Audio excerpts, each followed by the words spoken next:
Thank you so much, everyone, and welcome back. Leaving the slave quarters of your life. And I honor the souls of those who did not have the option.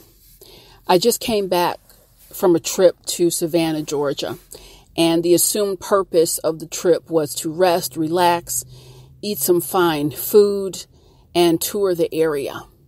The assumed purpose of the trip was not the real reason for the trip. I have to tell you, when God is in control, truly in control, it's exhilarating because you never know what jewels and nuggets and pearls He will drop into your life.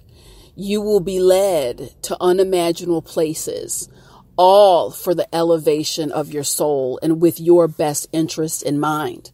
Now, I was on this trip with my family, and the first 2 days we took the trolley and enjoyed all the beautiful sights Savannah has to offer. It truly is a stunning place. And on the third day, I woke up and it was raining really heavy. And I told Andreas, my husband, I was going to get dressed, walk to the cathedral, and then to the Owen slave quarters. It was just on my heart to do it. And he said, well, wait, it's raining. We'll all get dressed and we'll go with you. I told him no. I felt that I had to go alone. I felt I had to go alone today. When I travel with my family, we seldom, if ever, split apart. We like to enjoy as much time as we can together. Yet something in me said, no, this is a solo excursion. I dressed. I walked a mile or so to the cathedral with my umbrella in the pouring rain. I attended service, and then I proceeded to walk another mile or so, made a few stops in between, and I got myself to the Owens slave quarters in Savannah. And I walked through the original slave quarters that housed upwards of 15 slaves at any given time. It was a tiny, old, broken down room that one person would find depressing and cramped, let alone 15. I imagined what it was like to live day after day and year after year in such an oppressive state. I wondered what it felt like for the woman slave who lived there and had to neglect her own children to care for the 6 children of the slave master. And I mostly wondered how it must have felt being in bondage, yet witnessing with a bird's eye view the freedom and decadence that your work very literally sustained. Found myself in the middle of this tour. I became upset when a woman who was touring with me asked in a very serious way, was the slave master good to his slaves? And I do realize she had a right to ask the question, but I thought to myself, are we standing in the same place at the same moment in time, looking at the same room and hearing the same information? And I stopped my thought because clearly we were not. And we moved on, the tour moved on to what they call the big house. Now, you have to understand this was the Owens house, and the Owens family was in the top 1% of the wealthiest citizens of their time.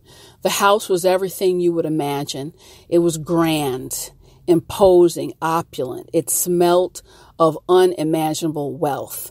In each of the children's bedrooms, under the bed, was a rolled up floor mat where the slave assigned to attend the child slept. And one of the slave women who attended the 6 children nursed all of them at her own breast, yet was beaten severely if she used the toilet inside the house. Another group of slaves was responsible for preparing fresh meals for breakfast, lunch, and dinner for the family. They slept on mats in the kitchen where they cooked. And they were up before sunset around 4 a.m. and down well after dinner around midnight.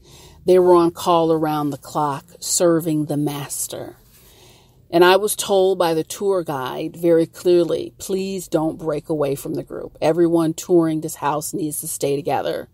I did so. I did break away from the group, not because I was trying to be slick, but because he was really moving through the house too fast for my taste. So I went back to every single room. Slowly, until I could see a slave scrubbing the floor, serving breakfast, tending to a child, getting beat for a frivolous offense, or dropping down on his or her knees in a moment of privacy due to fatigue, praying to God for the strength to carry on. Then I went to the basement where another group of slaves hand-washed clothes, sewed, and cleaned around the clock. It was dark and dingy.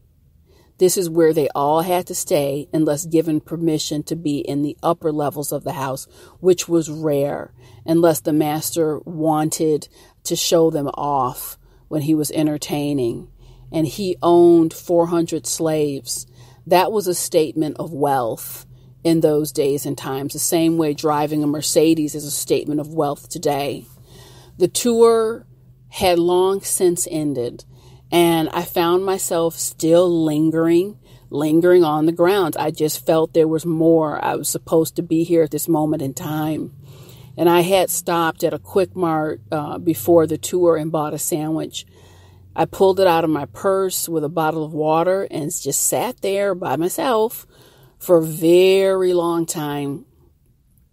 And I have to tell you, I understood in the moments that passed by. I understood the assumed reason for the trip was rest and relaxation. And I did get rest and I did relax. But God's higher purpose was to have me walk through the slave quarters and the big house, only to issue a stern warning, because the Lord knows I have read many memoirs, books about slavery, really have felt as though I've taken the time to gain a deeper understanding. It was very different. It was very different this time because it's a different time of my life. I could experience that differently. I could feel it differently. I could see it differently. It landed differently for me. So again, the purpose was to have me to walk through these slave quarters and big house with a stern yet loving and simple message.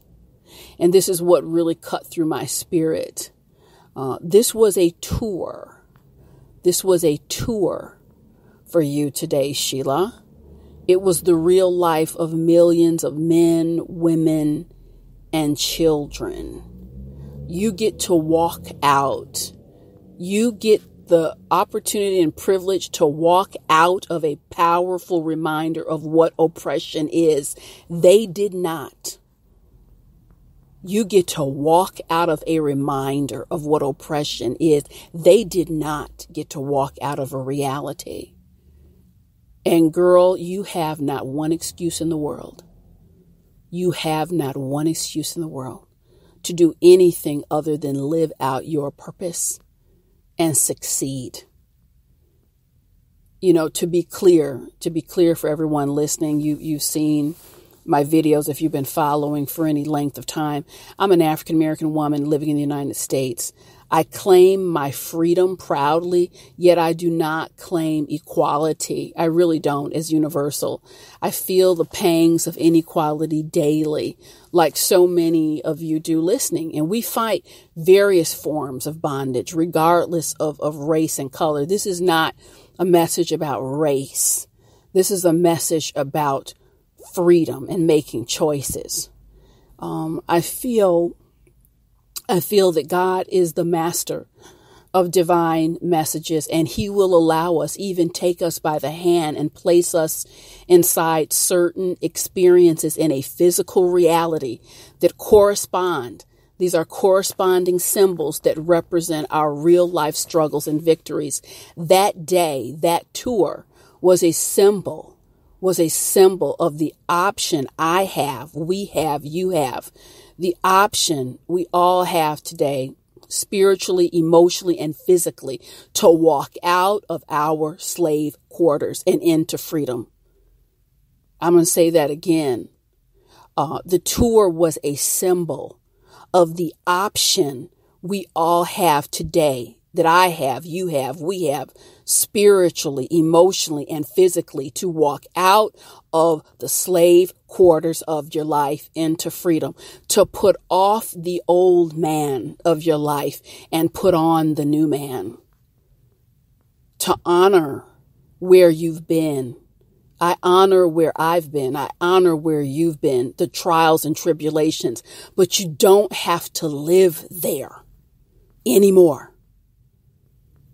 To honor where you have been, the trials and tribulations, but you don't have to live there anymore. Walk out of the slave quarters of your life and celebrate your freedom of choice to do just that. This has been Inspirational Shorts with Sheila. Thank you so much. I'll see you next time.